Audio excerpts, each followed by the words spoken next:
Subscribe करें हमारा YouTube channel, bell icon को क्लिक करना ना भूलें, जिससे आगे आने वाले सभी यूट्यूब अपडेट्स, वीडियोस, नोटिफिकेशंस आपको मिलते रहें।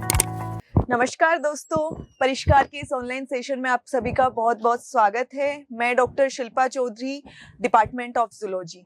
जैसा कि अभी 12th बोर्ड के एग्ज़ाम आने वाले हैं और आप सभी लोग जोरों शोरों से अपनी तैयारी में जुटे हुए हैं, लेकिन इसी तैयारी को और ज़्यादा मजबूत करने के लिए आज हम इस सेशन में डिस्कस करेंगे 12th आरबीएसई बोर्ड का मॉडल पेपर, जो सब्जेक्ट रहेगा जीव विज्ञान बायोलॉजी। दोस्तों, इस मॉडल पेपर को डिस्कस करने के कुछ उद्देश्य हैं। पहला उद्देश्य और सबसे महत्वपूर्ण उद्देश्य ये है कि परीक्षा की दृष्टि से जितने भी महत्वपूर्ण क्वेश्चंस जो कि एग्जाम में आ सकते हैं उनको डिस्कस करना। दूसरा उद्देश्य ये है दोस्तों कि आपकी आंसर राइटिंग स्किल को थोड़ा अच्छा करना, कि किस तरीके से क्वेश्चन को समझ करके किस तरीके से उसका आंसर लिखा जाता है, ये सब देखना। इसके अलावा जो टॉपिक बायोलॉजी में दिए गए हैं, उन टॉपिक्स में किस किस टॉपिक को कितने कितने मार्किंग दी गई है, कितना उनका अंक भार दिया गया है। तो इस तरीके से इससे ये पता चलेगा कि आपको अपना कौन सा टॉपिक मजबूत रखना है, कौन सा पक्ष मजबूत रखना है और कौन सा एवरेज रखना है। तो चलिए आज हम इस सेशन को स्टार्ट करते हैं और देखते हैं। सबसे पहले है उद्देश्य हेतु अंक भार। प्रश्न पत्र की योजना देखते हैं। सबसे पहले प्रश्न पत्र स्टार्ट करने से पहले कि किस मतलब क्या प्लानिंग करी जाती है, किस तरीके से एक क्वेश्चन पेपर लिखा जाता है और उसको पूरा किया जाता है। तो फर्स्ट है उद्देश्य हेतु अंक भार। फर्स्ट ज्ञान। अब जो क्वेश्चंस दिए जाते हैं क्वेश्चन पेपर में, उनमें कुछ उनके पीछे कुछ उद्देश्य होते हैं। तो सबसे पहले होता है ज्ञान, मतलब आपकी नॉलेज उसमें परखी जाती है कि आपको नॉलेज कितनी है। जैसे किसी चीज की डेफिनेशन पूछ लेना, किसी चीज के उपयोगिता पूछ लेना, तो इससे आपकी नॉलेज पता चलती है। तो इसके लिए अंक भार दिया गया है 22 और परसेंटेज दी गई है 39.29। सेकेंड है अवबोध। अवबोध मतलब अंडरस्टैंडिंग, कि आपको उसके बारे में, उस जो कंसेप्ट है उसके बारे में समझ कितनी है, आपकी अंडरस्टैंडिंग कितनी है। उसका अंक भार है 11 और प्रतिशत है 19.64। थर्ड है अभिव्यक्ति ज्ञानोपयोग, मतलब अब जो आपको नॉलेज है, आपको अंडरस्टैंडिंग है, उसको आप अभिव्यक्त कैसे करेंगे। ठीक है, तो ये इसका अंक भार है 12 और प्रतिशत है 21.43। नेक्स्ट है मौलिकता या कौशल, मतलब क्रिएटिविटी, कि आप, इसका आंसर सभी का अलग अलग भी हो सकता है। ये अपनी अपनी क्रिएटिविटी होती है कि आप किसी क्वेश्चन का आंसर किस तरीके से प्रेजेंट करते हैं, और इसका अंक भार है 11 और प्रतिशत है 19.64। तो इस तरीके से टोटल आपका जो पेपर होगा वो होगा 56 नंबर का, 56 नंबर का आपका पेपर होगा।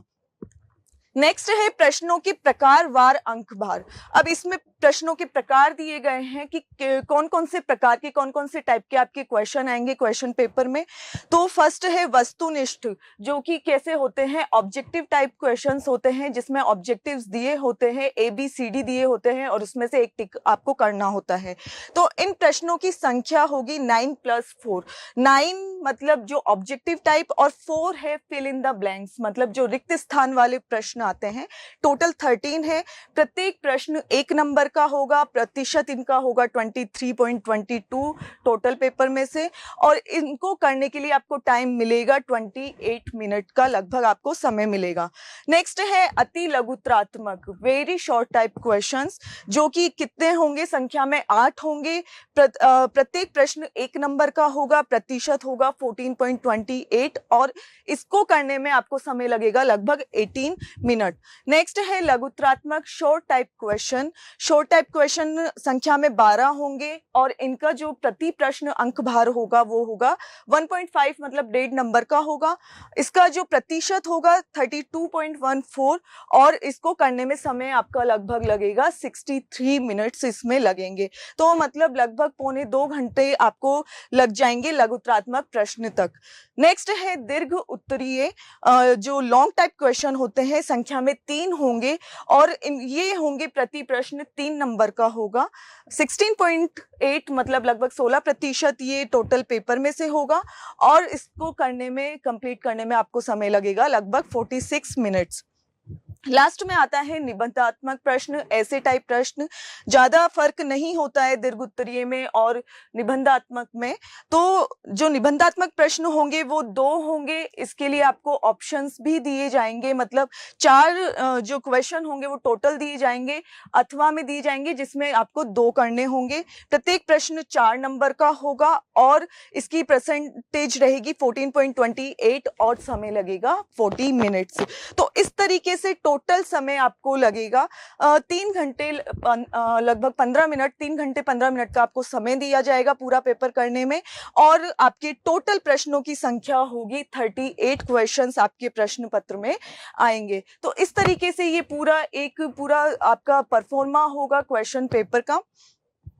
नेक्स्ट है विषय वस्तु का अंक भार। अब हम देखते हैं कि जो आपके बायोलॉजी की बुक में जो टॉपिक्स दिए गए हैं उन टॉपिक्स को कितने कितने नंबरों में बांटा गया है। फर्स्ट है जीवों में जनन, जो फर्स्ट चैप्टर आपकी बायोलॉजी की बुक का है उसको 2 नंबर का क्वेश्चन उसमें से आएगा, प्रतिशत 3.58 इसका प्रतिशत रहेगा। दूसरा है पुष्पी पादपों में जनन, जिसमें से 4 नंबर का क्वेश्चन आएगा, मतलब जो पुष्पी पादपों में जनन है ये आपको अच्छे से पढ़ना है। उसके बाद में है मानव जनन, जिसमें से 3 नंबर का क्वेश्चन आपके आएगा। जनन स्वास्थ्य 2 नंबर का क्वेश्चन आएगा। वंशागति तथा विविधता के सिद्धांत 5 नंबर का प्रश्न आएगा। अब ये 5 नंबर का प्रश्न ऐसे टाइप भी हो सकता है और इसमें से शॉर्ट टाइप क्वेश्चंस भी 2 बन करके आ सकते हैं। तो मतलब टोटल जितनी मार्किंग होगी इसकी 5 नंबर की होगी। 5 नंबर के प्रश्न इसमें से आएंगे। तो ये अच्छे से आपको ये टॉपिक अच्छे से आपको याद करना है, अच्छे से आपको समझना है। इसके बाद में वंशागति के आणविक सिद्धांत, ये भी 6 नंबर का है, अच्छा खासा ये कवर करता है टॉपिक्स को। फिर है विकास, 3 नंबर के प्रश्न इसमें से आएंगे। मानव स्वास्थ्य तथा रोग 4 नंबर के प्रश्न इसमें से आएंगे। नेक्स्ट है खाद्य उत्पादन में वृद्धि की कार्यनीति, 3 नंबर के प्रश्न इसमें से आएंगे। मानव कल्याण में सूक्ष्म जीव 4 नंबर।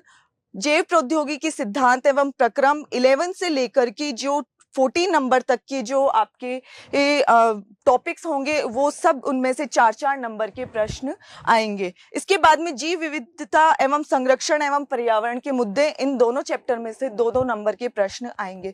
तो इससे आपको पता चलता है कि आपको कौन सा अपना जो टॉपिक्स है वो बिल्कुल क्लियर रखने हैं, क्योंकि उनमें से ज्यादा नंबर के क्वेश्चंस पुटअप होंगे और कौन सा थोड़ा एवरेज रखने हैं। ये है प्रश्न पत्र का ब्लूप्रिंट। अब तक जितना भी हमने प्लानिंग देखी है, योजना देखी है प्रश्न पत्र की, ये पूरा उसका मिलाकर के ब्लूप्रिंट है। पूरे इसमें टॉपिक्स दिए हुए हैं और टॉपिक्स के अकॉर्डिंग दिया गया है कि कौन से प्रश्न कितने कितने नंबर के आएंगे। ऊपर दिए हुए हैं प्रश्नों के प्रकार दिए हुए हैं, objective, short type, very short type, long type और ऐसे टाइप। इस तरीके से पूरा ब्लूप्रिंट दिया गया है कि कौन से टॉपिक में से कितने प्रश्न और कितने कितने नंबर के आएंगे। नेक्स्ट है परीक्षार्थियों के लिए सामान्य निर्देश। अब तक था नॉर्मल जो योजना होती है प्रश्न पत्र की। अब जब आप एग्जामिनेशन हॉल में पहुंच जाते हैं, आपको पेपर दिया जाता है, उसके बाद में आपको कुछ इंस्ट्रक्शंस उसमें आपके सामने आते हैं, आप उनको देखते हैं और उनको फॉलो करते हैं। तो हम पहले ही इनको डिस्कस कर लेते हैं कि क्या क्या आपको इंस्ट्रक्शंस दिए जाते हैं एग्जामिनेशन हॉल में 12th बोर्ड में। फर्स्ट है परीक्षार्थी सर्वप्रथम अपने प्रश्न पत्र पर नामांक अनिवार्यतः लिखें। बहुत ही सबसे इंपॉर्टेंट है कि सबसे पहले वो अपना रोल नंबर अपनी कॉपी में मेंशन करें। उसके बाद में सभी प्रश्न अनिवार्य हैं, कंपलसरी हैं। प्रत्येक प्रश्न का उत्तर दी गई उत्तर पुस्तिका में ही लिखें। जो आपको कॉपी दी जाती है, आंसर बुक दी जाती है, उसी में आपको अपना उत्तर लिखना है। उसके बाद में है जिन प्रश्नों में आंतरिक खंड है उन सभी के उत्तर एक साथ ही लिखें। अब कई क्वेश्चंस होते हैं जिसको 2 या 3 पार्ट्स में बांटा गया है, जैसे कि इसकी डेफिनेशन दीजिए, डेफिनेशन के साथ में किसी की मैकेनिज्म पूछ ली जाती है, किसी की प्रोसेसिंग पूछ ली जाती है। तो इस तरीके से 2 या 3 भाग में उस प्रश्न को बांटा जाता है। तो वो सब आपको उसका उत्तर एक साथ ही लिखना है। ऐसा नहीं कि डेफिनेशन कहीं लिख दी फिर 2 पेज के बाद में उसका पूरा डिस्क्रिप्शन लिख दिया, तो ऐसा नहीं होगा, फिर उसको माना नहीं जाता है, कंसिडर नहीं किया जाता है। तो जिनके आंतरिक खंड है उन सभी के उत्तर एक साथ लिखे जाने चाहिए।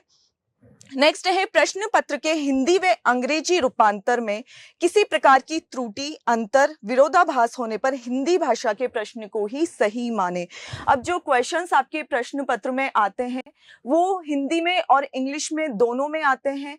तो अगर किसी तरीके से कोई गलती अगर उनमें होती है, कोई मिस्टेक उनमें होती है, तो जो हिंदी भाषा में जो प्रश्न लिखा हुआ है वो ही सही माना जाता है, इंग्लिश वाला सही नहीं माना जाता है।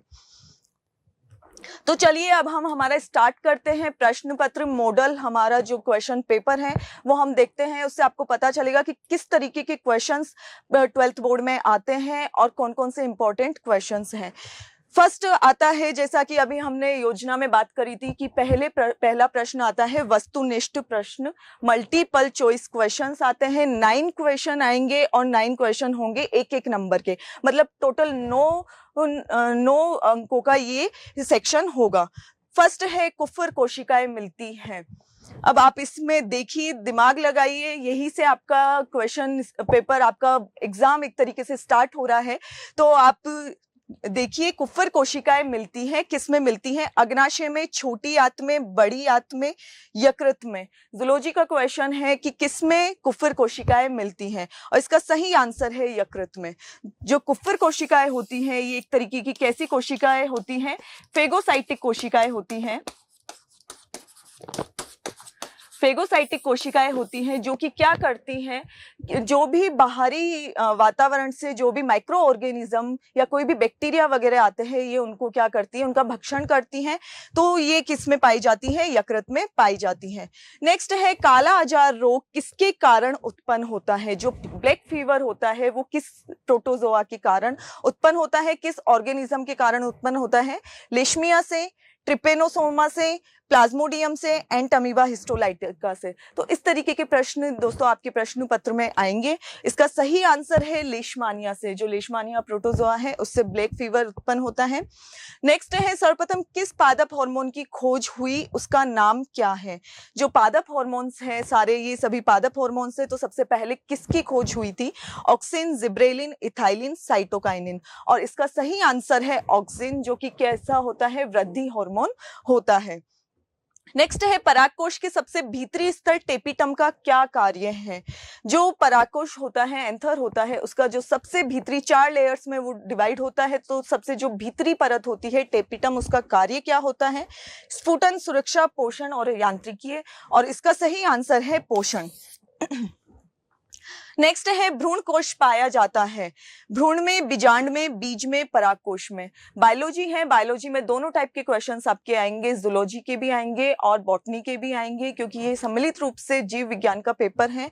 तो जो भ्रूण कोश पाया जाता है बॉटनी का क्वेश्चन है, और ये पाया जाता है बीजांड में पाया जाता है।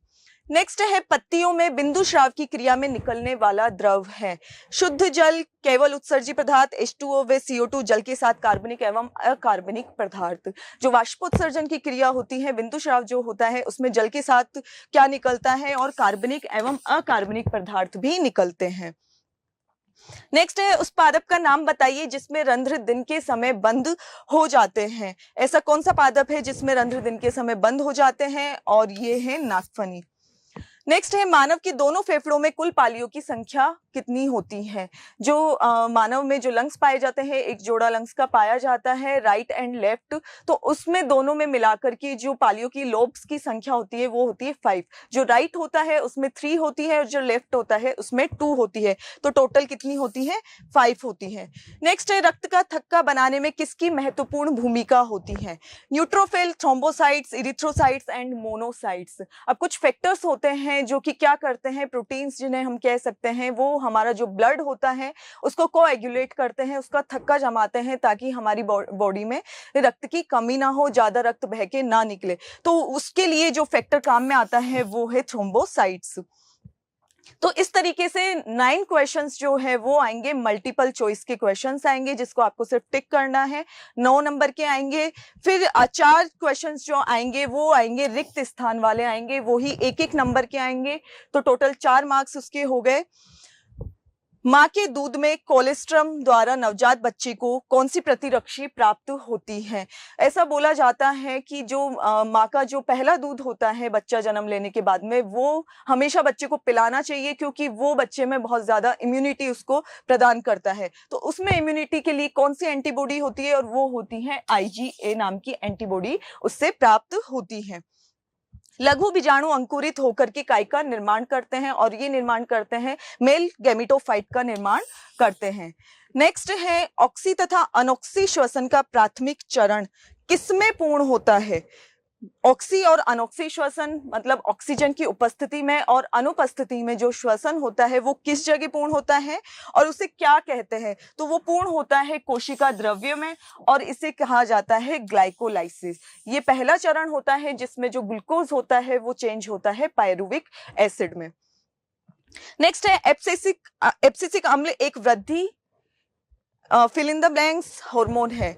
जो एब्सिसिक अम्ल होता है जो कि पादपों में पाया जाता है, ये किस तरीके का हार्मोन होता है? और ये हार्मोन होता है वृद्धि निरोधक, मतलब ये ऑक्सिन साइटोकाइनिन का अपोजिट हार्मोन वृद्धि करते हैं, ये उसको इनहिबिट करता है वृद्धि को।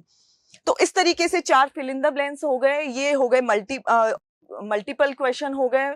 अब नेक्स्ट टाइप आएगा हमारा अति लघुत्रात्मक प्रश्न का, वेरी शॉर्ट टाइप क्वेश्चंस आएंगे। संख्या में होंगे ये 8 और मार्किंग इनकी होगी 1, मतलब 8 नंबर के ये क्वेश्चंस आएंगे छोटे। फर्स्ट है आभासी फल किसे कहते हैं? What is false fruit? ऐसे फल जिनका निर्माण अंडाशय से ना होकर के, नॉर्मली जो फ्रूट्स होते हैं वो काई से बनते हैं? अंडाशय से बनते हैं। लेकिन जो आभासी फल होते हैं उनमें अंडाशय से ना होकर के पुष्प के अन्य भाग जैसे बाह्य दलपुंज या पुष्पासन से होता है। तो ऐसे फ्रूट्स को कहा जाता है फॉल्स फ्रूट, आभासी फल इन्हें कहा जाता है। तो जो वेरी शॉर्ट टाइप जो क्वेश्चंस है उनके आंसर हमें नॉर्मली 10-15 या 15 से 20 शब्दों के बीच में ही देना है। परागकण लंबे समय तक संरक्षित क्यों रहते हैं? परागकणों के बाह्य चोल में उपस्थित, अब ऐसे क्या रीजन है कि परागकण जो होंगे परागकण वो लंबे समय तक संरक्षित रहते हैं? क्यों रहते हैं? कि इनका जो बाह्य चोल होता है उसमें स्पोरोलेनिन नाम का जो पदार्थ होता है वो उनको क्या करता है? लंबे समय तक संरक्षित रखता है। तो स्पोरोलेनिन के कारण ये लंबे समय तक संरक्षित रहते हैं। नेक्स्ट है वाष्पोत्सर्जन कितने प्रकार का होता है? नाम लिखिए। जो ट्रांसपिरेशन होता है वो 3 प्रकार का होता है, रंध्र के द्वारा, उपत्वचा के द्वारा एवं वातरंध्रीय वाष्पोत्सर्जन। इस तरीके से 3 प्रकार का ये होता है। नेक्स्ट है मिट्टी में किस तत्व की कमी के कारण मटर का माश स्पॉट रोग होता है? जो मटर की खेती होती है उसमें जो माश स्पॉट रोग होता है वो किसकी कमी के कारण होता है? और वो मैग्नीज तत्व, मृदा में मैग्नीज की कमी के कारण होता है माश स्पॉट रोग। नेक्स्ट है इलेक्ट्रॉन परिवहन तंत्र श्वसन कहाँ पर संपन्न होता है? अब जितनी भी श्वसन की जितनी भी मेटाबॉलिक प्रक्रियाएं होती है, रेस्पिरेशन की जो प्रक्रिया होती है वो कहाँ पर होती है? वो होती है सेल्स के अंदर में, कोशिका के अंदर होती है। तो कोशिका के अंदर कौन सी जगह पर इलेक्ट्रॉन परिवहन तंत्र जो कि क्या करता है? एनर्जी को ट्रांसफर करता है, वो कहाँ संपन्न होता है? और ये संपन्न होता है माइटोकॉन्ड्रिया में, और माइटोकॉन्ड्रिया की भी जो भीतरी झिल्ली होती है उसके अंदर संपन्न होता है ETS। नेक्स्ट है किस तकनीक के द्वारा डीएनए की एक प्रतिलिपि से लाखों प्रतिलिपियां बहुत कम समय में प्राप्त की जा सकती हैं? अब ऐसी कौन सी टेक्निक है कि डीएनए के एक अणु से उसकी मल्टीपल कॉपीज प्राप्त की जा सकती है? और वो टेक्निक है पॉलीमरेज श्रृंखला अभिक्रिया, पॉलीमरेज चेन रिएक्शन जिसे बोला जाता है और शॉर्ट में बोला जाता है PCR। इसके द्वारा क्या होता है कि जो एक हमें जो वांछित जो डीएनए चाहिए, जो डिजायर्ड हमें है, उसकी बहुत सारी कॉपीज हमें प्राप्त हो जाती हैं।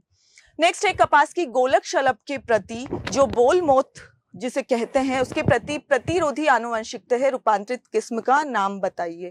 मतलब कपास की ऐसी किस्म जिसको काई में रूपांतरित कर दिया गया है, जो बोल मोथ से जो उसको नुकसान होता है तो उसके प्रति वो रेजिस्ट हो गई है, प्रतिरोधी हो गई है। तो इस किस्म का नाम क्या है? इसका नाम है BT कपास।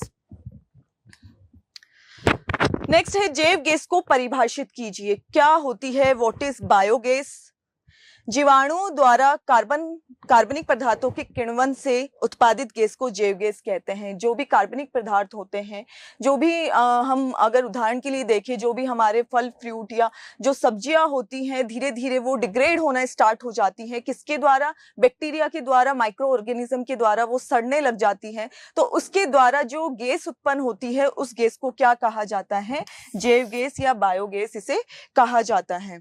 तो इस तरीके से हमारे जो अति लघुत्तरात्मक प्रश्न थे वो भी खत्म होते हैं। 8 क्वेश्चन थे, 8 नंबर के थे। अब आते हैं हमारे लघुत्तरात्मक प्रश्न, शॉर्ट टाइप क्वेश्चंस, जो कि संख्या में आएंगे 12 और प्रत्येक प्रश्न का जो अंक भार होगा वो होगा 1.5 नंबर का होगा। तो टोटल 18 नंबर इससे हमें प्राप्त होंगे। 18 नंबर के क्वेश्चंस ये आएंगे। फर्स्ट है श्वसन संबंधी 2 रोगों को समझाइए। अब इनके आंसर थोड़ा सा हमें डिटेल में देने होंगे, 40 से 50 शब्दों में इनके आंसर हमें देने होंगे। 2 रोगों के नाम पूछे हैं श्वसन संबंधी। फर्स्ट है श्वसन शोथ, श्वसनी शोथ जिसे कहा जाता है। इसमें श्वास नली की आंतरिक सतह पर सूजन के कारण लगातार खांसी, अधिकतर श्लेष्मा, हरा पीला कफ व श्वास लेने में दिक्कत होती है। तो ये जो रोग होता है किसकी वजह से होता है? मेनली ये रोग होता है धूम्रपान की वजह से होता है। अधिक धूम्रपान करने की वजह से जो श्वास नली है वो उसकी भीतरी सतह में सूजन आ जाती है और श्वास लेने में कठिनाई होती है। नेक्स्ट है वात स्फीति। यह रोग भी अधिकतर धूम्रपान के कारण ही होता है। इसमें लगातार फेफड़ों में उत्तेजना रहने के कारण जो कुपिका भित्तियां होती है वो धीरे धीरे सिकुड़ जाती हैं। अब जो रेस्पिरेशन की प्रोसेस होती है, श्वसन की जो प्रोसेस होती है, वो लंग्स की जो संरचनात्मक इकाई होती है, कुपिकाएं या जिन्हें एयर से कहा जाता है, एलोविलाई कहा जाता है, एल्वोलाई कहा जाता है, उनमें क्या होता है, उनकी जो भित्ति होती है, उनकी मेम्ब्रेन वो धीरे धीरे सिकुड़ जाती है, जिससे जो रेस्पिरेशन जो गैसेस का एक्सचेंज होता है उसके लिए सतह कम हो जाती है। सतह का क्षेत्रफल क्या हो जाता है? घट जाता है, जिसके कारण क्या होता है? सांस लेने में दिक्कत आती है। उच्च श्वसन बहुत कठिन हो पाता है। उच्च श्वसन मतलब श्वास को बाहर निकालना बहुत कठिन हो पाता है। उच्च श्वसन के बाद भी फेफड़ों में काफी श्वास लेने में कठिनाई आती है। जब सांस को हम बाहर निकाल देते हैं उसके बाद भी हम सांस नहीं ले पाते हैं। धूम्रपान से दूरी, एंटीबायोटिक एवं ब्रोंकोडाइटर दवाइयों से लाभ मिलता है। कुछ एंटीबायोटिक्स इसके लिए लेनी पड़ती हैं। तो इस तरीके से ये 2 रोग है जो कि श्वसन संबंधी है। मेनली किस वजह से होते हैं? धूम्रपान की वजह से होते हैं, स्मोकिंग की वजह से होते हैं। तो स्मोकिंग से हमें दूर रहना चाहिए। नेक्स्ट प्रश्न पर चलते हैं। अंडाणु जनन की प्रक्रिया का आरेख बना करके चित्रण कीजिए। अब ये थोड़ा डिफरेंट टाइप का क्वेश्चन है। इसमें क्या है कि आरेख बना करके हमें कोई डिस्क्रिप्शन नहीं देना है, सिर्फ हमें डायग्राम बना करके, फ्लो चार्ट बना करके हमें oogenesis की प्रोसेस समझानी है। oogenesis क्या होता है कि जो फीमेल्स होती है, फीमेल्स में जो गैमेट बनते हैं, जो रिप्रोडक्शन के दौरान जो अंडाणु जनन की प्रक्रिया होती है, ओवम का निर्माण होता है, उस प्रक्रिया को कहा जाता है अंडाणु जनन। oogenesis इसे कहा जाता है। तो इस तरीके से इसमें से फ्लो चार्ट बना करके हमें समझाना होगा कि किस तरीके से अंडाणुओं का निर्माण होता है। फर्स्ट स्टार्ट होता है अंडाणु जनन oogoनियम से, जो कि बिफोर बर्थ से पहले ही ये प्रोसेस स्टार्ट हो जाती है। जो फीमेल चाइल्ड होते हैं उसमें डिप्लॉइड होता है जो oogoनियम होता है, जिसे अंडाणु मात्र कोशिका कहा जाता है, डिप्लॉइड होता है। इसमें क्या होता है? समसूत्री विभाजन होते हैं, माइटोटिक डिविजन्स इसमें होते हैं, जिससे ये चेंज होता है प्राइमरी oocyte में चेंज होता है। प्राइमरी oocyte से अब ये चेंज होगा सेकेंडरी oocyte में। किसके द्वारा? अर्धसूत्री विभाजन के द्वारा, मियोसिस की प्रोसेस के द्वारा ये क्या होगा? 2 कोशिका इसमें बनेगी, 2 असमान कोशिकाओं का निर्माण होगा। एक होगा सेकेंडरी oocyte और दूसरी होगी first polar body. First polar body धीरे धीरे क्या हो जाती है?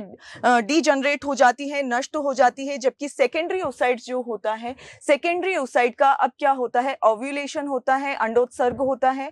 मतलब ये ओवरी से निकल करके फैलोपियन ट्यूब में आ जाती है सेकेंडरी oocyte। यहाँ पर ये आ जाती है, यहाँ पर काय की प्रोसेस होती है, फेलोपियन ट्यूब में फर्टिलाइजेशन की प्रोसेस होती है।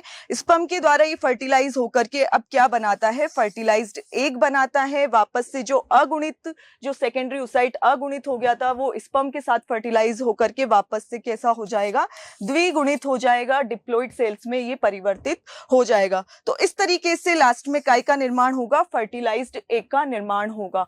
मतलब जो ओव्यूलेशन की प्रोसेस होती है वहां तक जो ओवम होता है वो सेकेंडरी oocyte तक की स्टेज में होता है। फर्टिलाइजेशन के बाद में वो चेंज होता है, एग में चेंज होता है। तो इस तरीके से ये जो प्रश्न है उनका इसी तरीके से आंसर करना है। कि अगले प्रश्न की तरफ हम चलते हैं। एग्रोबैक्टीरियम ट्यूमिकेशंस निर्देशित जीन स्थानांतरण की प्रक्रिया को समझाइए। अब यहाँ पे हम बात करते हैं जीन ट्रांसफर की, जिसमें ये जो बैक्टीरिया है इसको यूज किया गया है, एज ए प्लाज्मिड यूज किया गया है, तो इसकी प्रोसेस को बतानी है। एग्रोबैक्टीरियम ट्यूमिकेशंस के टीआई प्लाज्मिड से ट्यूमर को प्रेरित करने वाले जीन को अलग करके उसके स्थान पर वांछित जीन को संयोजित करके तथा इस वांछित जीन युक्त एग्रोबैक्टीरियम का उत्पादक के उत्तकों में संवर्धन किया जाता है। मींस जीन ट्रांसफर में क्या किया जाता है, कोई भी जो हानिकारक जीन होता है उसको रिप्लेस किया जाता है लाभदायक जीन से। हानिकारक जीन, जहां पे इस क्वेश्चन में बात की जा रही है ट्यूमर को प्रेरित करने वाला, जो ट्यूमर्स को प्रेरित करता है, उस जीन को हटा करके उसके स्थान पर दूसरे जीन को किसके द्वारा, जो बैक्टीरियम है, एग्रोबैक्टीरियम है, उसके द्वारा, उसके माध्यम से क्या किया जाता है, रिप्लेस किया जाता है और उसका क्या किया जाता है, उत्तकों के साथ संवर्धन किया जाता है, सह संवर्धन किया जाता है, उसको कल्चर किया जाता है, जिससे इस जीन का स्थानांतरण करना है। मुख्यतः पत्तियों की जो बिंब या वलय होती हैं उनका सह संवर्धन हेतु उपयोग किया जाता है। इनके साथ में क्या किया जाता है, कल्चर उस जीन को किया जाता है, क्योंकि पत्ती के कटे हुए वलयों द्वारा उत्पादित एसिटोसिरेगोन टीआई प्लाज्मिड के ओपेरोन्स को सक्रिय करता है। ओपेरोन्स बेसिकली क्या होते हैं, जीन्स होते हैं जो कि जेनेटिकली आगे ट्रांसफर होते हैं। तो इनको क्या किया जाता है, सक्रिय किया जाता है और वांछित डीएनए युक्त टीआई प्लाज्मिड अनेक कोशिकाओं में प्रवेश करके जीनोम में समाकलित हो जाते हैं। तो इस तरीके से इन प्लाज्मिड के द्वारा, एग्रोबैक्टीरियम के द्वारा जो वांछित जीन होता है, डिजायर्ड जीन जो होता है, उसको किया जाता है, उसको ट्रांसफर किया जाता है। किसकी जगह ट्रांसफर किया जाता है, जो कि हानिकारक जीन होते हैं, ट्यूमर को प्रेरित करने वाले जो जीन्स होते हैं। नेक्स्ट है, मेहंदी की झाड़ियों के शीर्ष भाग को माली कटिंग क्यों करता रहता है। कई बार देखा होगा जो झाड़ियां होती हैं मेहंदी की, उसको माली जो होता है, मतलब उसका जो ऊपर वाला जो हिस्सा होता है झाड़ी का, उसकी वो हमेशा कटिंग करता रहता है। क्यों करता रहता है? शीर्षस्थ कलिकाओं की उपस्थिति में पार्श्व कक्षस्थ कलिकाओं का वृद्धि रुक जाती है। जो शीर्ष, जो सबसे ऊपर जो कलिकाएं होती है, शीर्ष भाग पर जो कलिकाएं होती है, उनकी वजह से क्या होती है, जो पार्श्व में जो कलिकाएं होती हैं, साइड्स में जो कलिकाएं होती हैं, उनकी वृद्धि क्या होती है, रुक जाती है। इसको क्या कहा जाता है, शीर्ष प्रमुखता कहा जाता है। मतलब टॉप वाली जो कलियां होती हैं उनकी वजह से साइड वाली कलियों की क्या हो जाएगी, ग्रोथ रुक जाती है। शीर्षस्थ कलिका के काट देने से कक्षस्थ कलिकाओं की वृद्धि होने लगती है। अब अगर टॉप वाली कलिकाओं को काट दिया जाएगा तो झाड़ी क्या होगी, साइड में से फैलने लग जाएगी तथा पौधा झाड़ीनुमा हो जाता है। इसलिए मेहंदी की झाड़ियों के शीर्ष भाग को माली काटता है। अगला प्रश्न है, स्वतंत्र अपव्यूहन के नियम को समझाइए। Explain the law of independent assortment. Mendel ने गोल व पीले तथा झुर्रीदार व हरे लक्षणों का जोड़ा निश्चित किया। अब जो स्वतंत्र अपव्यूहन का नियम है, ये नियम है मेंडल के द्वारा प्रतिपादित नियम है। मेंडल ने मटर के पौधे पर जो काम किया था उसके द्वारा उन्होंने 3 जो नियम है वो प्रतिपादित किए थे। उसमें से एक नियम है स्वतंत्र अपव्यूहन का नियम। तो मेंडल ने क्या किया था, जो 7 जोड़े जो लक्षणों के होते हैं मटर के, उन पे उन्होंने स्टडी की थी और उनमें से एक लक्षण क्या है, गोल व पीले तथा झुर्रीदार व हरे लक्षणों का जोड़ा निश्चित किया था उन्होंने अपने स्टडी के लिए।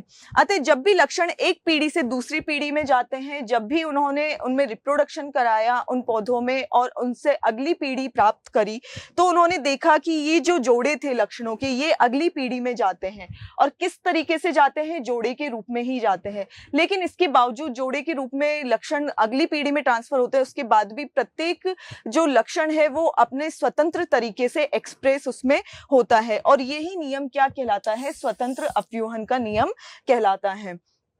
दोस्तों, इसकी पीडीएफ फाइल आपको उपलब्ध करा दी जाएगी। अभी सिर्फ समझाया जा रहा है कि किस तरीके के प्रश्न, कितनी कितनी मार्किंग के और किस तरीके की इनकी आंसर राइटिंग होनी चाहिए, ये चीजें इसमें सेशन में क्लियर करी जा रही है। नेक्स्ट है प्रतिबंधन एंडोन्यूक्लियस एंजाइम क्या है? जो प्रतिबंधन एंडोन्यूक्लियस एंजाइम होता है, रेस्ट्रिक्शन एंजाइम जिसे बोला जाता है, वो क्या होता है? इसके उदाहरण सहित इसकी क्रिया को समझाइए। अब ये क्वेश्चन किस टाइप के क्वेश्चन है जिसमें एक ही प्रश्न के 2 या 3 भाग होते हैं। एक भाग इसमें हो गया एंजाइम क्या है, और दूसरा भाग हो गया उदाहरण सहित इसको समझाइए, इसकी प्रक्रिया को समझाइए। मतलब इस तरीके के प्रश्नों के आंसर हमें एक साथ ही देने हैं, अलग अलग नहीं देने हैं कि हमने एक जगह तो इसकी डेफिनेशन लिख दी और एक जगह इसकी प्रोसेस लिख दी, तो ये क्या होगा? इसको कंसीडर नहीं किया जाएगा, इसके मार्क्स नहीं दिए जाएंगे। इस वजह से हमें एक क्वेश्चन के जितने भी भाग होते हैं उनके सबका आंसर हमें एक साथ देना होता है। तो हम देखते हैं इसका आंसर क्या है। जो प्रतिबंधन एंडोन्यूक्लियस एंजाइम होता है वो कैसा होता है? उनको क्या बोला जाता है? आणविक केचिया, मतलब इसको मॉलिक्यूलर सीजर भी इनको बोला जाता है, जो डीएनए को एक निश्चित स्थल पर काटते हैं। ठीक है, तो ये क्या काम करते हैं? डीएनए को कट करने का काम करते हैं, जो रेस्ट्रिक्शन एंजाइम्स होते हैं। प्राकृतिक रूप से ये enzyme E coli, bacillus, streptococcus, thermus aquaticus आदि में पाए जाते हैं। ये कुछ माइक्रो ऑर्गेनिज्म है, बैक्टीरिया है, इनमें इस तरीके के जो एंजाइम्स होते हैं वो पाए जाते हैं। ये एंजाइम 3 प्रकार के होते हैं। जो एंडोन्यूक्लियस एंजाइम होते हैं 3 टाइप्स के होते हैं। Type first endonuclease, type second endonuclease और टाइप थर्ड एंडोन्यूक्लियस। 3 टाइप के होते हैं। तो टाइप सेकेंड एंडोन्यूक्लियस एंजाइम का प्रयोग मुख्य रूप से जीन क्लोनिंग या रेस्ट्रिक्शन मानचित्रण में किया जाता है। ठीक है, तो ये जो एंजाइम्स होते हैं प्रतिबंधन एंडोन्यूक्लियस एंजाइम, ये मेनली किस में काम आते हैं? जब हम पीसीआर टेक्निक यूज करते हैं, हमें जो डीएनए होता है उसकी मल्टीपल कॉपीज चाहिए होती हैं, तो उस टाइम हमें रेस्ट्रिक्शन एंजाइम चाहिए होता है, जो कि क्या करता है? डीएनए को कट करता है और उसके बाद में उसकी आगे की प्रोसेसिंग होती है। नेक्स्ट है पाइसीकरण किसे कहते हैं, क्या महत्व है इसका? इमल्सिफिकेशन क्या होता है? इमल्सिफिकेशन जो पित्त लवण, मतलब जो फेट मॉलिक्यूल्स होते हैं, उन फेट मॉलिक्यूल्स का छोटे छोटे अणुओं में टूट जाना, उसका क्या कहलाता है? इमल्सिफिकेशन कहलाता है।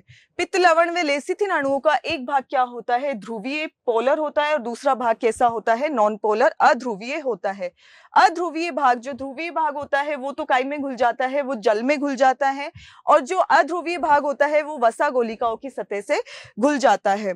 ठीक है, तो ये वसा गोलिकाएं क्या करती है? छोटे छोटे वसा बूंदों में टूट जाती है, और इस क्रिया को क्या कहा जाता है? पाइसीकरण कहा जाता है। और ये एंजाइम तेजी से करते हैं, मतलब एंजाइम्स की उपस्थिति में ये क्रिया बहुत तेजी से होती है, वसा का छोटे छोटे अणुओं में टूटना। नेक्स्ट है धमनी तथा शिरा में 4 अंतर लिखिए। जो आर्टरी होती है और जो वेन्स होती हैं, जो कि हमारी पूरी बॉडी में हमारा जो ब्लड होता है उसको सर्कुलेट करती हैं, तो इसमें 4 अंतर हमें बताने हैं, डिफरेंशिएट इनको करना है। फर्स्ट है हृदय से रक्त को विभिन्न अंगों में ले जाती है। कौन? धमनी। धमनी की अगर हम बात करें तो ये क्या करती है? हृदय से रक्त को विभिन्न अंगों में लेकर के जाती हैं। जो हम बात करते हैं अगर महाधमनी की, एओर्टा की अगर हम बात करें तो वो क्या करती हैं? जो हार्ट हमारा होता है वहां से जो शुद्ध ब्लड होता है जिसमें ऑक्सीजन उपस्थित होता है, उस ऑक्सीजन जनित ब्लड को ये पूरी बॉडी में सर्कुलेट करती है। इसी तरीके से जो शिरा होती है ये रक्त को हृदय में लाती है। शरीर के विभिन्न अंगों से जो डीऑक्सीजनेटेड ब्लड होता है उसको कहां पर लेकर के आती है? हृदय में लेकर के आती है। इसके अलावा जो धमनी होती है शुद्ध रक्त लाती है। नॉर्मली जितनी भी धमनियां है वो शुद्ध रक्त को लेकर के जाती हैं। सिर्फ जो पल्मोनरी धमनी है जो कि कहां से कहां जाएगी? हार्ट से जाती है लंग्स में, किसको लेकर के? डीऑक्सीजनेटेड ब्लड को लेकर के जाती है। तो ये धमनी क्या होती है?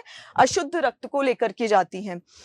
इसी तरीके से जो शिराएं होती है, वेन्स होती हैं, ये हमेशा क्या होती है? अशुद्ध रक्त को कैरी करती है। लेकिन सिर्फ एक धमनी है जिस शिरा है जो कि क्या बोलते हैं, जिसे पल्मोनरी शिरा बोलते हैं। और ये क्या करती है, शुद्ध रक्त को लेकर के आती है, कहाँ से, लंग से हार्ट में लेकर के आती हैं।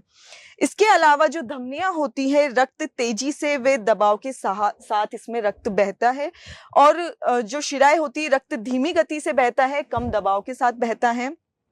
नेक्स्ट है, भित्ति मोटी तथा पेशी उत्तकों की बनी होती है, जबकि जो शिराएं होती है भित्ति इनकी पतली होती है और पेशी उत्तकों की मात्रा भी इनमें कम होती है। तो इस तरीके से बेसिकली हमें जो अंतर वाले जिनमें कंपैरिजन बताया गया है या जिसमें डिफरेंशिएशन पूछा गया है, इस तरीके से हमें उनके दो भाग करके उनको एक्सप्लेन करना होता है। नेक्स्ट है, हार्मोन का नाम लिखिए जो कॉर्पस ल्यूटियम के परिवर्धन को प्रेरित करता है। अब ऐसे हार्मोन्स हमें बताने हैं जो कि कॉर्पस ल्यूटियम क्या होता है, जो कि ओव्यूलेशन के बाद में ग्राफियन फॉलिकल्स जो बचता है, जिसमें से oocyte निकल चुका होता है, तो बची हुई संरचना कहलाती है कॉर्पस ल्यूटियम। और ये कॉर्पस ल्यूटियम भी किसकी तरह कार्य करने लग जाती है, एज ए एंडोक्राइन ग्लैंड ही कार्य करने लग जाती है, क्योंकि ये भी क्या करती है, हार्मोन स्रावित करती है, जो कि प्रेगनेंसी को कैरी करता है आगे। तो कौन से हार्मोन है जो कि कॉर्पस ल्यूटियम के परिवर्धन को क्या करते हैं, प्रेरित करते हैं? दो हार्मोन है, एक तो है प्रोजेस्टेरोन और एक है रिलैक्सिन हार्मोन। दोनों क्या करते हैं, ये दोनों प्रेगनेंसी को सपोर्ट करते हैं। कॉर्पस ल्यूटियम के क्षतिग्रस्त हो जाने पर इन हार्मोन्स का निर्माण बंद हो जाता है। अगर प्रेगनेंसी नहीं होती है, फर्टिलाइजेशन नहीं होता है, तो ये जो कॉर्पस ल्यूटियम होता है धीरे धीरे नष्ट हो जाता है। जो प्रोजेस्टेरोन होता है ये भ्रूणीय विकास के लिए गर्भाशय को तैयार करता है कि उसमें जाकर के एम्ब्रियो इम्प्लांट हो, इसके लिए ये यूट्रस को रेडी करता है। नेक्स्ट है, निषेचन एक भौतिक एवं रासायनिक अभिक्रिया किस प्रकार है? बात करें फर्टिलाइजेशन की, तो ये एक भौतिक प्रक्रिया भी है और एक रासायनिक अभिक्रिया भी है। अब ये किस प्रकार से है, ये इस आंसर में हमें बताना है। निषेचन के समय शुक्राणु में भौतिक परिवर्तन होते हैं, जिससे शुक्राणु अंड कोशिका की कला को भेदने योग्य हो जाता है। मतलब क्या होता है कि कई जो प्राणी होते हैं, अगर हम कीट के अंडे की अगर हम बात करें, इंसेक्ट्स के, तो उसमें क्या किया जाता है, एक माइक्रोपाइल बनाया जाता है, एक छेद किया जाता है, जो कि क्या हुआ, एक भौतिक परिवर्तन हुआ। इसी तरीके से भेदन के बाद अंड कोशिका अन्य शुक्राणु के भेदने को रोकने के लिए निषेचन झिल्ली का निर्माण करती है। अगर हम बात करें मनुष्य की शुक्राणुओं की, तो उसमें काय का निर्माण होता है, एक्रोसोम का निर्माण होता है, और उस एक्रोसोम से क्या होते हैं, एंजाइम्स स्रावित होते हैं।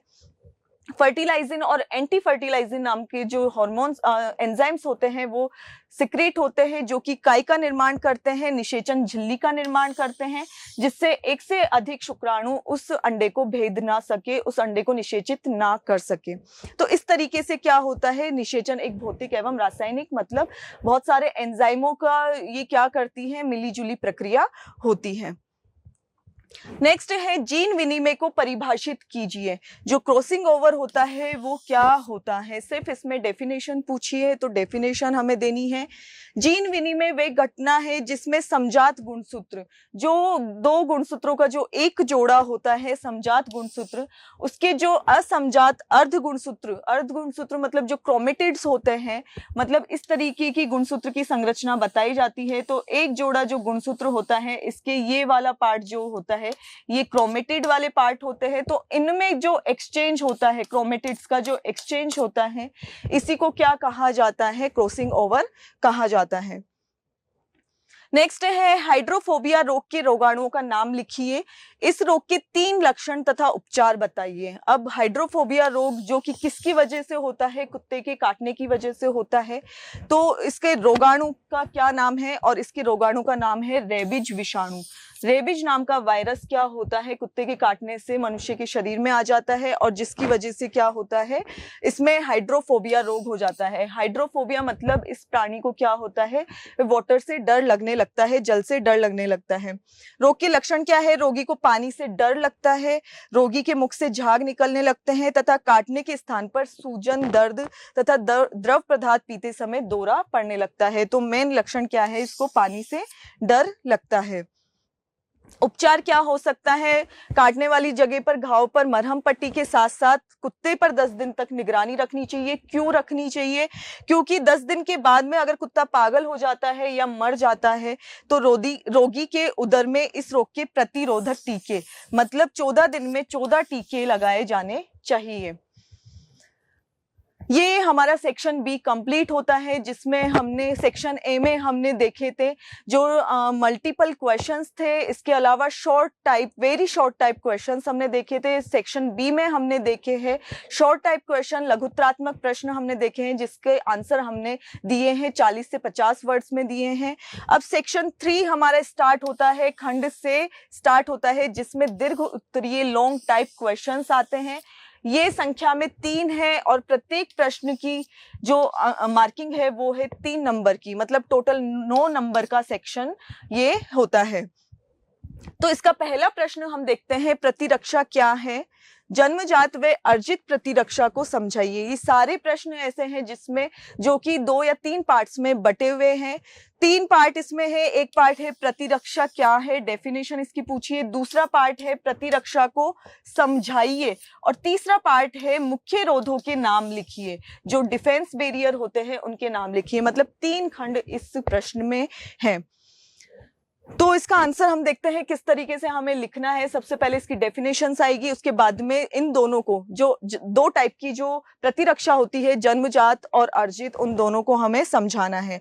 तो जन्मजात प्रतिरक्षा जो है ये शरीर की सामान्य प्रतिरक्षा प्रणाली होती है। जन्मजात नाम से पता चल रहा है कि जब बच्चा जन्म लेता है तो तभी से जन्मजात ही उसकी एक इम्यूनिटी सिस्टम ऑलरेडी उसकी बॉडी में होता है, जो कि क्या करता है, उसको रोगों से उसकी सुरक्षा करता है। यदि किसी प्रकार से रोग कारक शरीर में प्रविष्ट हो जाते हैं तो प्राकृतिक प्रतिरोधकता के घटक उन्हें समाप्त कर देते हैं। नेचुरल उसमें एंटीबॉडीज पाई जाती हैं बॉडी में जो कि उसको नष्ट कर देता है। और ये क्या बनाता है? प्रथम रक्षा पंक्ति बनाता है, फर्स्ट लाइन डिफेंस का निर्माण करता है। नेक्स्ट है अर्जित प्रतिरक्षा। इसका अपोजिट, मतलब अर्जित की हुई जन्म के बाद में जो हम हमारे खान पान से या दवाइयों से या और किसी कारक से जो हम हमारी इम्यूनिटी, एक्सरसाइज वगैरह से जो हम हमारी इम्यूनिटी खुद अर्जित करते हैं उसे बोला जाता है अर्जित प्रतिरक्षा। ये विशिष्ट प्रतिरक्षा प्रणाली है। जन्म के पश्चात ये व्यक्ति खुद अर्जित करता है, अपनी लाइफ स्टाइल से खुद अर्जित करता है।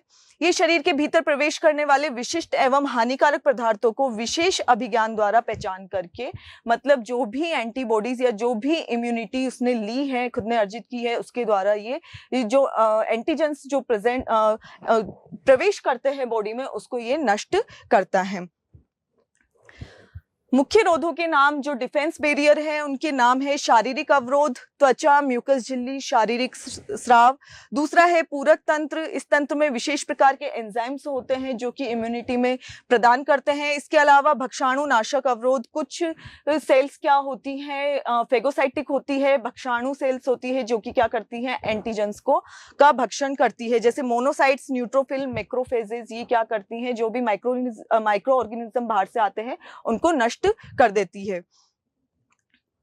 नेक्स्ट प्रश्न है, प्रकाश संश्लेषण के C4 पथ को समझाते हुए इसके महत्व को समझाइए।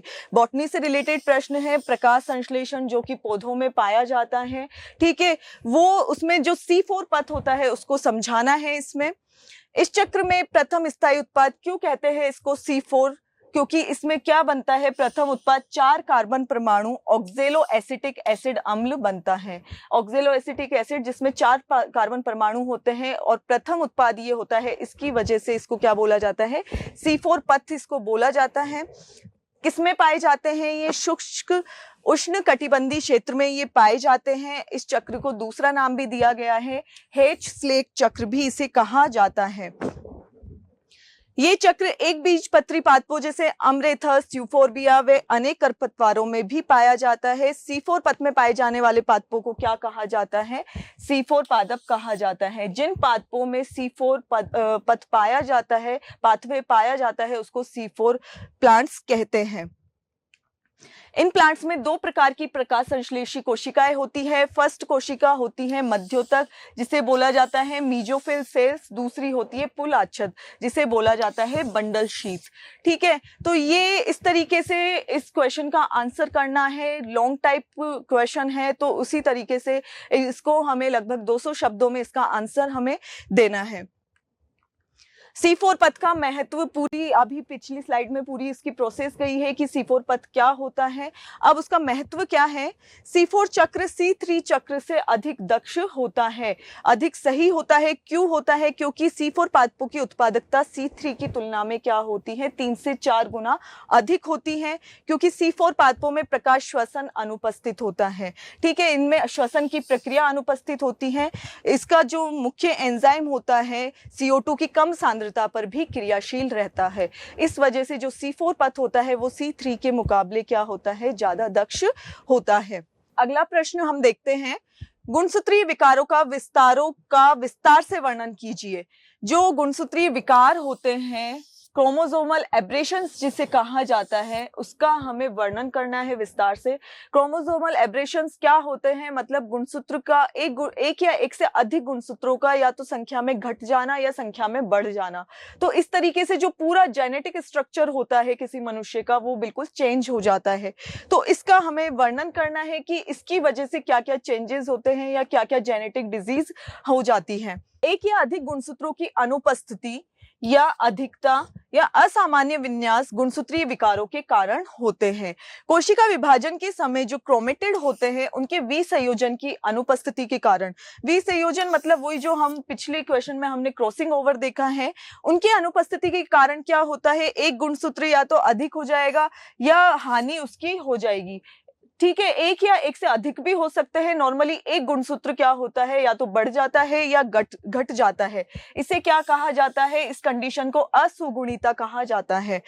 कोशिका द्रव्य विभाजन न हो सकने के कारण क्रोमोसोम एक पूरा समुच्चय अधिक हो जाता है। कभी कभी क्या होता है कि गुणसूत्र तो विभाजित हो जाते हैं, लेकिन जो उसका साइटोप्लाज्म होता है, जो केंद्रक का जो द्रव्य होता है, वो क्या होता है, वो डिवाइड नहीं हो पाता है, जिससे उसी केंद्रक में क्या होते हैं, एक से अधिक गुणसूत्र जो होते हैं वो बढ़ जाते हैं। और ये कंडीशन कहलाती है बहुगुणिता, पॉलीप्लॉइडी से कहा जाता है।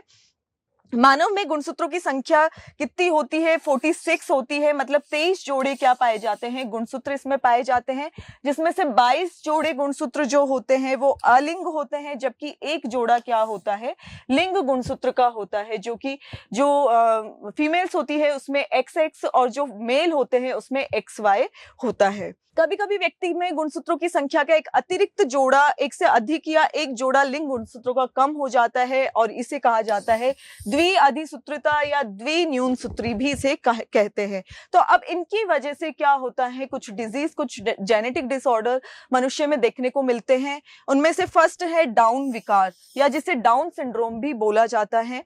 इस आनुवंशिक विकार का कारण क्या होता है? 21वें गुणसूत्र की एक अतिरिक्त प्रति का आ जाना। मतलब 21वां नंबर का जो गुणसूत्र होता है वो डबल हो जाता है। तो इस विकार में सबसे पहले इसको किसने, लैंगडम डाउन ने इसको खोजा था 1866 में। इस वजह से इस बीमारी का नाम क्या पड़ा, डाउन सिंड्रोम पड़ा। इसमें क्या होता है, जो रोगी होता है वो छोटे कद का होता है, और उसका क्या होता है, शारीरिक, मन प्रेरक और मानसिक विकार अवरुद्ध हो जाता है। मानसिक विकास जो होता है, मानसिक विकास अवरुद्ध हो जाता है। तो इस तरीके से डाउन सिंड्रोम होता है। नेक्स्ट है क्लाइनफेल्टर विकार, क्लाइनफेल्टर सिंड्रोम जिसे कहा जाता है। इस विकार के कारण जो X गुणसूत्र होता है उसकी क्या होती है, एक एक्स्ट्रा कॉपी इसमें आ जाती है। मतलब जो गुणसूत्र हो जाएंगे वो कैसे हो जाएंगे, 2X और 1Y हो जाएगा। और ऐसे व्यक्ति समग्र रूप से कैसे होते हैं, कुप्रदान होते हैं, मादा लक्षण भी इनमें व्यक्त होते हैं। ऐसे व्यक्ति बांझ होते हैं। तीसरा है टर्नर सिंड्रोम। इस विकार के कारण X गुणसूत्र का अभाव हो जाता है।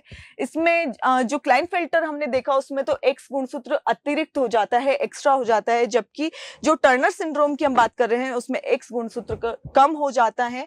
तो कौन सी स्थिति आ जाती है, X0 वाली स्थिति इसमें आ जाती है। ऐसी स्त्रियां जो होती है बांझ होती हैं। अंडाशय इनमें अल्पवर्धित होता है, ढंग से ग्रो नहीं कर पाता है, और द्वितीयक लैंगिक लक्षणों का भी इसमें अभाव होता है। तो ये अभी हमने देखे सारे कौन से लॉन्ग टाइप क्वेश्चन, दीर्घ उत्तरीय प्रश्न हमने देखे हैं जो संख्या में 3 थे और प्रत्येक जो प्रश्न था वो 3 नंबर का था। अब हम बात करते हैं ऐसे टाइप क्वेश्चंस, निबंधात्मक प्रश्नों की हम बात करते हैं। 2 प्रश्न ये होंगे लेकिन 4 प्रश्न दिए जाएंगे ऑप्शन में आपको। उन 4 प्रश्नों में से 2 प्रश्न आपको करने होंगे। तो 2 प्रश्न होंगे और प्रत्येक प्रश्न कितने का होगा? 4 नंबर का होगा। टोटल ये सेक्शन कितने नंबर का होगा? 8 नंबर का होगा। तो इसका पहला प्रश्न हम देखते हैं, युग्मक जनन किसे कहते हैं? शुक्राणु जनन की क्रिया विधि का सचित्र वर्णन करिए। इसमें हमें देखना है गैमेटोजेनेसिस किसे कहा जाता है। गैमेटोजेनेसिस में oogenesis भी आ जाता है और स्पर्मेटोजेनेसिस भी आ जाता है। अब इसमें स्पर्मेटोजेनेसिस की क्रिया विधि का हमें वर्णन करना है। जो हमें डेफिनेशन देनी है वो युग्मक जनन की देनी है और जो हमें क्रिया विधि समझानी है वो समझानी है शुक्राणु जनन की। सचित्र इसमें दिया गया है तो क्या मतलब है कि इसमें डायग्राम होना आपके लिए कंपलसरी है, मतलब आप डायग्राम के भी इसमें अलग से नंबर आपको दिए जाएंगे। तो इसका हम देखते हैं, ऐसे टाइप क्वेश्चन है तो इसका लगभग 600 शब्दों में आपको आंसर इसका देना है। फर्स्ट इसकी डेफिनेशन हमें देनी है। डेफिनेशन में क्या है? युग्मक जनन आध जनन कोशिकाएं जिन्हें प्रीमोडियल सेल्स कहा जाता है, जनन कोशिकाएं कहा जाता है। इन कोशिकाओं से युग्मकों का जो निर्माण होता है, स्पर्म और ओवम का जो निर्माण होता है, उसे कहा जाता है युग्मक जनन। युग्मक जनन की क्रिया किसके द्वारा होती है? जो फॉलिकल स्टिमुलेटिंग हार्मोन होता है, पुटिका प्रेरक हार्मोन जिसे बोला जाता है FSH हार्मोन, जो कि पिट्यूटरी ग्लैंड के द्वारा स्रावित होता है। इस हार्मोन्स के द्वारा काय का निर्माण होता है, युग्मक जनन की प्रक्रिया होती है। इसमें अब पूछा गया है कि शुक्राणु जनन की प्रक्रिया को समझाइए सचित्र। तो शुक्राणु जनन मतलब वृषणों में शुक्राणु जनन होता है और काय का निर्माण होता है, शुक्राणुओं का निर्माण होता है, स्पर्म्स का निर्माण होता है। कॉर्डेट्स में शुक्राणु जनन सतत प्रक्रिया के रूप में होता है, मतलब ये लाइफ टाइम चलती रहती है स्पर्मेटोजेनेसिस की प्रोसेस। शुक्राणु जनन के निम्न भाग हैं। अब इन्हें कुछ भाग में कुछ पॉइंट्स में डिवाइड किया गया है। ये पूरा PDF आपको मिल जाएगा, इसलिए इसको मैं शॉर्ट में एक बार आपको पॉइंट वाइज सिर्फ बता रही हूँ। फर्स्ट है शुक्राणु पूर्व का निर्माण, मतलब शुक्राणु से पहले का निर्माण।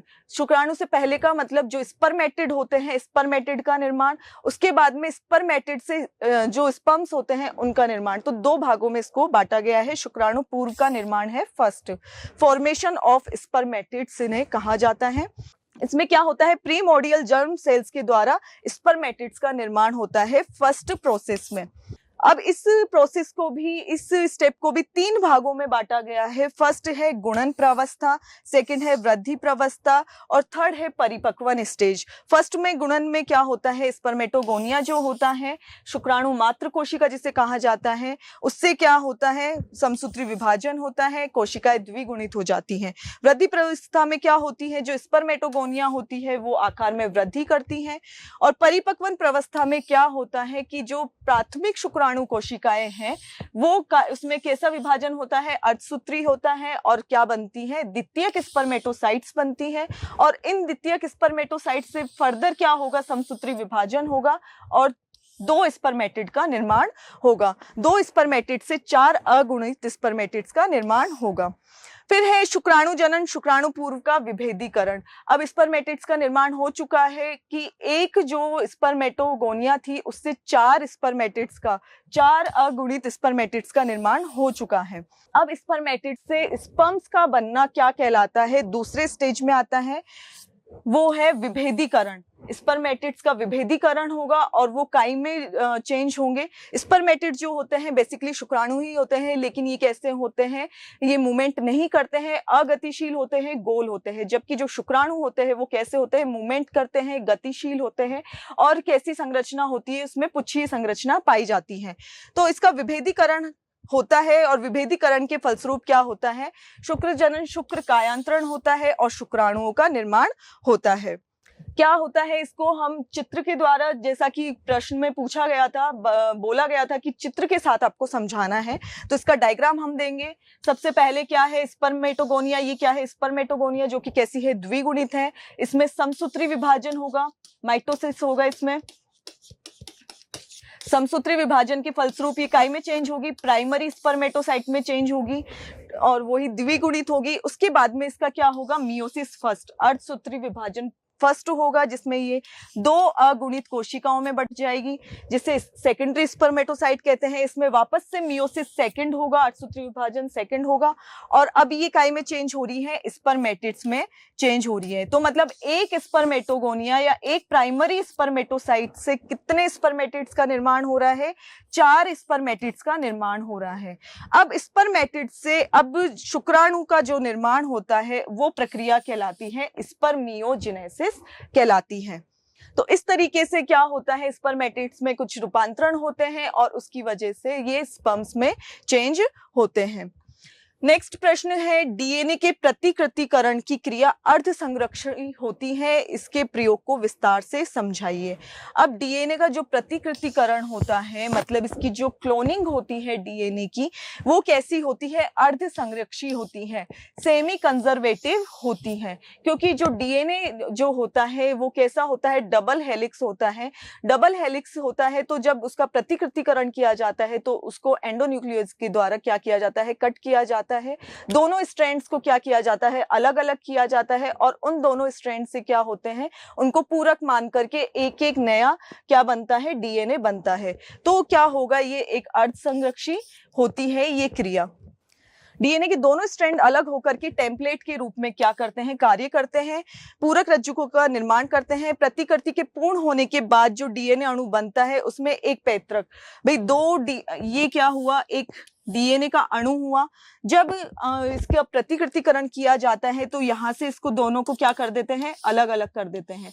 तो और ये दोनों क्या करते हैं, टेम्पलेट की तरह यूज आते हैं। और अब जो नया जो बनेगा वो कहाँ बनेगा, एक इस पर बनेगा और एक इस पर बनेगा। तो इस तरीके से 2 डीएनए अणुओं का निर्माण होगा, जिसमें एक स्ट्रैंड जो होगा वो कैसा होगा, पैतृक होगा और दूसरा जो स्ट्रैंड होगा वो कैसा होगा, वो नई निर्मित लड़ी होगी। तो इस तरीके से ये योजना कैसी होती है, अर्ध संरक्षी होती है। मैथ्यू मेसलसन एवं फ्रैंकलिन ने क्या किया था, 1958 में इसे एक प्रयोग के थ्रू समझाया गया था। तो इस प्रयोग का भी विस्तार से वर्णन करना है। सबसे पहले बताना है कि ये अर्ध संरक्षी किस तरीके से होती है, उसके बाद में इसके प्रयोग का पूरा वर्णन करना है। ऐसे टाइप क्वेश्चन है तो बहुत विस्तार से इसका क्या होगा, इसका पूरा विस्तार से 600 शब्दों में इनका आंसर करना है। नेक्स्ट क्वेश्चन है, परागकोश की संरचना को समझाते हुए नर युग्मकोद्भिद के विकास को समझाइए। बहुत बड़ा क्वेश्चन है, ऐसे टाइप है तो बहुत अच्छे से बहुत डिटेलिंग में इनके आंसर हमें करने हैं। परागकोश की संरचना बतानी है, पहले पूरी डिटेल इसका स्ट्रक्चर पूरा विद डायग्राम इसका समझाना होगा। उसके बाद में जो मेल गेमिटोफाइट है उसके विकास को समझाना होगा। तो परागकोश की संरचना हम देख लेते हैं थोड़ा सा ऊपर से। प्रत्येक परागकोश में 2 पालियां होती हैं। जो परागकोश होता है इसमें क्या होती है, 2 पालियां होती हैं। इस तरीके से 2 लोब्स होते हैं। प्रत्येक पाली में 2 पोलन सेक्स होते हैं। इन्हीं परागपुटों के अंदर क्या पाए जाते हैं, परागकण पाए जाते हैं। परागकोश के अनुप्रस्थ काट के अध्ययन से अगर हम इनको अनुप्रस्थ काटते हैं, इस तरीके से अगर हम कट करते हैं तो इसमें 4 भिन्न लेयर्स के द्वारा ये आवृत होता है। 4 लेयर्स इसके अंदर पाई जाती है। कौन कौन सी, बाह्य त्वचा, अंतःस्थिसियम, मध्य परते और टेपिटम। ये पूरा किसका है, एंथर का पूरा डायग्राम है परागकोश का। इसको अगर हम अनुप्रस्थ काटेंगे तो ये 2 लोब्स हो जाते हैं। यहाँ से एक लोब हो गया ये वाला और एक लोब हो गया ये वाला। तो जब हम इसको काटते हैं तो 4 लेयर्स इसमें दिखाई देती है। सबसे ऊपर होगी बाह्य त्वचा, एपिडर्मिस, ये वाली जो लेयर है सबसे बाहरी, ये बाहर एपिडर्मिस है। फिर इसके अंदर आ गई एंडोथीसियम, इसके अंदर वाली ये जो परत है, ये वाली परत क्या कहलाती है, एंडोथीसियम। फिर जो मिडिल लेयर, तीसरी जो लेयर है, ये वाली लेयर जो है, ये लेयर कहलाएगी मिडिल लेयर। और सबसे भीतरी जो ये वाला पार्ट होता है, ये वाला पार्ट कहलाएगा टेपिटम कहलाता है। ठीक है, तो ये टेपिटम क्या काम करता है, पोषण देने का कार्य करता है। तो इस डायग्राम से आपको इसकी पूरी संरचना समझ में आ गई होगी। पहली बाह्य त्वचा है जो सबसे बाहर की परत बनाती है, इसका कार्य सुरक्षा करना होता है। दूसरी है एंडोथीसियम, अंतःस्थिसियम, जो कि इसके नीचे अरीय प्रकार की कोशिकाओं की बनी होती है। ठीक है, तीसरी प्रकार की लेयर है मध्य परतें, मिडिल लेयर, जो कि कैसी होती है, अंतःस्थीशियम के नीचे होती है, 3-4 पतली भित्ति वाली परतें होती हैं। और फोर्थ है टेपिटम, जो कि परागकोश की सबसे भीतरी सतह होती है, परागकोश भित्ति की सबसे अंदर की परत होती है। टेपिटम की कोशिकाओं का जीव द्रव्य कैसा होता है, गाढ़ा होता है तथा केंद्रक बड़ा एवं सुस्पष्ट होता है। और मेनली टेपिटम की कोशिकाओं में एंजाइम, हार्मोन, ये सब इनमें निर्माण होता है। कहाँ पे निर्माण होता है? टेपिटम में होता है, एंजाइम्स का और हार्मोन्स का। इसके अलावा ये क्या कार्य करती है? पोषण का भी कार्य करती है। टेपिटम के बारे में क्वेश्चन आया था, किसमें आया था? ये मल्टीपल चॉइस क्वेश्चन में भी आया था कि टेपिटम का क्या कार्य होता है। ठीक है, तो इस प्रकार से क्या हुआ, 4 परतें होती हैं। जो एंजियोस्पर्म्स होते हैं उनमें टेपिटम आगे फिर से 2 प्रकार में होते हैं। अब ऐसे टाइप क्वेश्चन है तो पूरा डिटेल स्ट्रक्चर इसमें होगा, पूरा 4 परतें इसमें बतानी पड़ेगी और उन परतों को भी आगे कितने सब डिवीजन दिए गए हैं वो भी बताने पड़ेंगे कि जो टेपिटम होता है वो अमीबीय तथा पेरीप्लाज्मोडियम प्रकार का होता है एक तो, और एक होता है श्रावी तथा ग्रंथिल टेपिटम भी होता है। ठीक है, तो अमीबीय क्या होता है? इस प्रकार के टेपिटम की कोशिकाओं की कोशिका भित्ति टूट जाती है तथा इनके जीव द्रव्य बीजाणु मात्र कोशिकाओं के बीच में क्या करते रहते हैं? विचरण करते रहते हैं तथा ये क्या करता है? परागकणों को पोषण प्रदान करता है। दूसरा है श्रावी अथवा ग्रंथिल टेपिटम, जो कि कैसा है, नाम से पता चल रहा है, काय का श्राव करता है, ये एंजाइम्स का तथा हार्मोन्स का श्रावण करता है तथा वृद्धिशील परागकणों को पोषण प्रदान करता है। तो इस तरीके से ये पूरी संरचना किसकी है? पूरी संरचना ये परागकोश की है।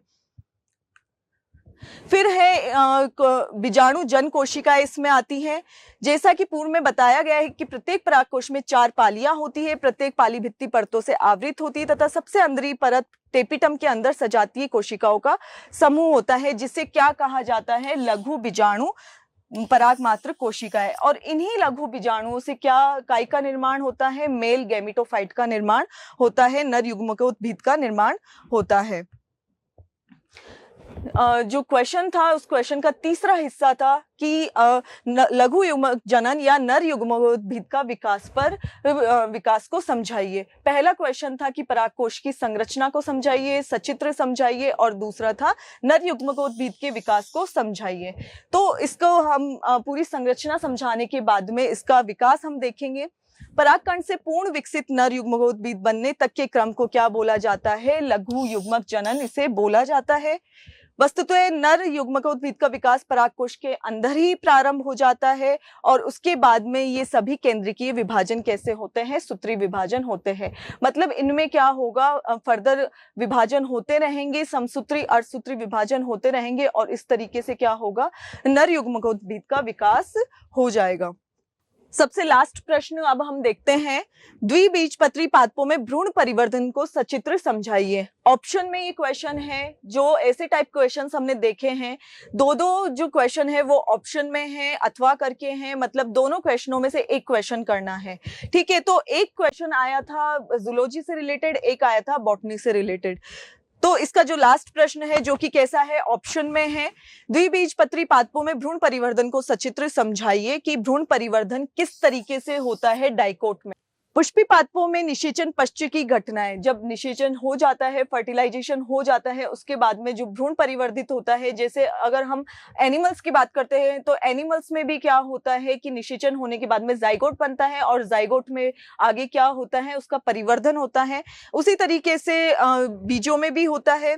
तो क्या होता है, पश्च की घटनाएं हमें देखनी है। सबसे पहले क्या बना, जाइगोट बन गया, युग्मज बन गया, फिर भ्रूणपोष, फिर भ्रूण और फिर बीज तथा फल।